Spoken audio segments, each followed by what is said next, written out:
رانی جو فضا کی شادی جلد از جلد کر دینا چاہتی ہے، اس لیے محلے کی عورتوں سے کہہ کر فضا کے رشتے تلاش کروا رہی ہے تاکہ اس کی شادی کر کے اس کی جان اپنے بھائی سے چھڑوا سکے۔ ڈرامے کی نیکسٹ ایپیسوڈ میں آپ لوگ دیکھیں گے کہ فضا کو جب معلوم ہوتا ہے کہ رانی اس کے لیے رشتے تلاش کر رہی ہے تو اس بات پر فضا بھڑکتی ہے اور کہتی ہے کہ وہ ہوتی کون ہے میری زندگی کے معاملات طے کرنے والی، یہ میری زندگی ہے اور اسے میں اپنے حساب سے ہی جیوں گی۔ اس بات کو لے کر فضا جب کہتی ہے ردا سے تو ردا فضا کو جواب دیتے ہوئے کہتی ہے کہ تمہیں فکر کرنے کی ضرورت نہیں ہے، تم ایسا کرو کہ تم جب ثاقب بھائی آئیں گے ان سے بات کرنا،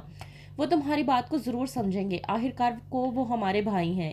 لیکن ردا کی اس بات پر فضا جواب دیتے ہوئے ردا کو کہتی ہے کہ تمہیں معلوم نہیں ہے کیا، ثاقب بھائی اب پہلے جیسے نہیں رہے، وہ وہی کرتے ہیں جو رانی بھابھی انہیں کہنے کے لیے کہتی ہیں، اور تمہیں میں ایک بات بتا دوں، اس عورت کو لے کر میرے جو بھی معاملات تھے یا میرا جو بھی کہنا تھا وہ کبھی غلط ثابت نہیں ہوا۔ ہاں وہ ایک الگ بات ہے کہ تھوڑے ٹائم کے لیے میری بھی آنکھوں پہ پٹی بند گئی تھی اور مجھے لگا تھا کہ رانی بھابھی بہت اچھی ہے، لیکن نہیں، میں نے شروع سے جیسا انہیں سمجھا وہ ویسی ہی نکلی، وہ تو ہمارے لیے ایک طرح کی ڈائن ثابت ہو رہی ہیں۔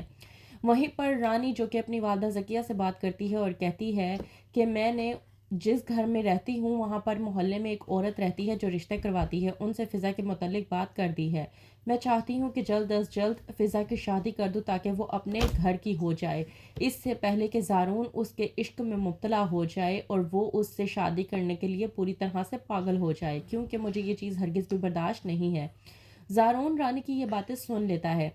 وہیں پر رانی کے چلے جانے کے بعد زارون اپنی والدہ ذکیہ سے بات کرتا ہے اور کہتا ہے کہ مجھے آپ ایک بات بتائیں کہ رانی کی زندگی کے جتنے بھی معاملات تھے کیا میں نے اس میں کبھی دخل اندازی کی؟ اس بات پر ذکیہ جب کہتی ہے کہ نہیں ایسا نہیں ہے، لیکن ایسی بھی کیا بات ہے جو تم اس طرح کی باتیں کر رہے ہو؟ وہیں پر زارون بھڑکتا ہے اور کہتا ہے ذکیہ سے کہ جس طرح سے میں نے رانی کی زندگی معاملات میں کبھی بھی دخل اندازی کرنے کی کوشش نہیں کی، بالکل اسی طرح سے یہ میری زندگی ہے اور میری زندگی کا فیصلہ کیا ہوگا یہ میں طے کروں گا، اور میں نے آپ کو پہلے بھی بتایا ہے کہ میں فضا سے شادی کرنا چاہتا ہوں اور میں اسی سے ہی شادی کروں گا، یہ میری زندگی کا فیصلہ ہے، اس میں میں رانی کو کسی بھی قسم کی مداخلت کرنے کی اجازت نہیں دوں گا۔ ذکیہ زارون کی یہ بات سننے کے بعد پریشان ہو جاتی ہے۔ ذکیہ جسے لگنے لگا ہے کہ کہیں نہ کہیں اس کے دونوں بچوں کے درمیان میں اختلافات پیدا ہو جائیں گے اور وجہ کوئی اور نہیں بلکہ فضا ہوگی، تو اس بات پر ذکیہ سوچتی ہے کہ وہ رانی سے بات کرے گی اور کہے گی کہ فضا کو واقعی ہی میں جلد از جلد جہاں پر ہو سکتا ہے بیاہ دے تاکہ زارون کی زندگی کا راستہ صاف ہو سکے۔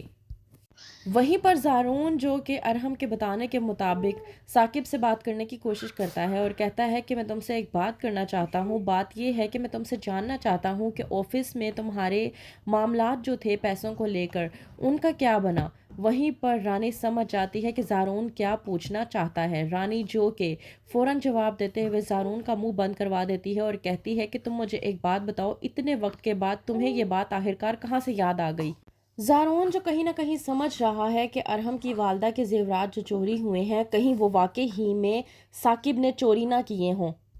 زارون جس کے کہنے کے مطابق کہ ثاقب کے پاس آخرکار اتنی بڑی اماؤنٹ آئی کیسے، کیونکہ اس کے والد نے بھی صاف انکار کر دیا ہے کہ وہ پیسے اس نے انہیں نہیں دیے۔ رانی جسے اس بات کا ڈر لگنے لگا ہے کہ کہیں زارون نے تحقیقات کی اور اسے معلوم ہو گیا کہ ان سب کے پیچھے اس کی اپنی بہن رانی ہے تو پھر اس کا کیا حشر ہوگا۔ اگر رانی کی حقیقت کھل کر ثاقب کے سامنے آ گئی تو کیا ثاقب رانی کو معاف کر دے گا یا پھر اس سے علیحدگی اختیار کرے گا؟ کیا ہوگا آگے؟ مزید جاننے کے لیے دیکھتے رہیے ڈرامہ سیریل شکنجہ۔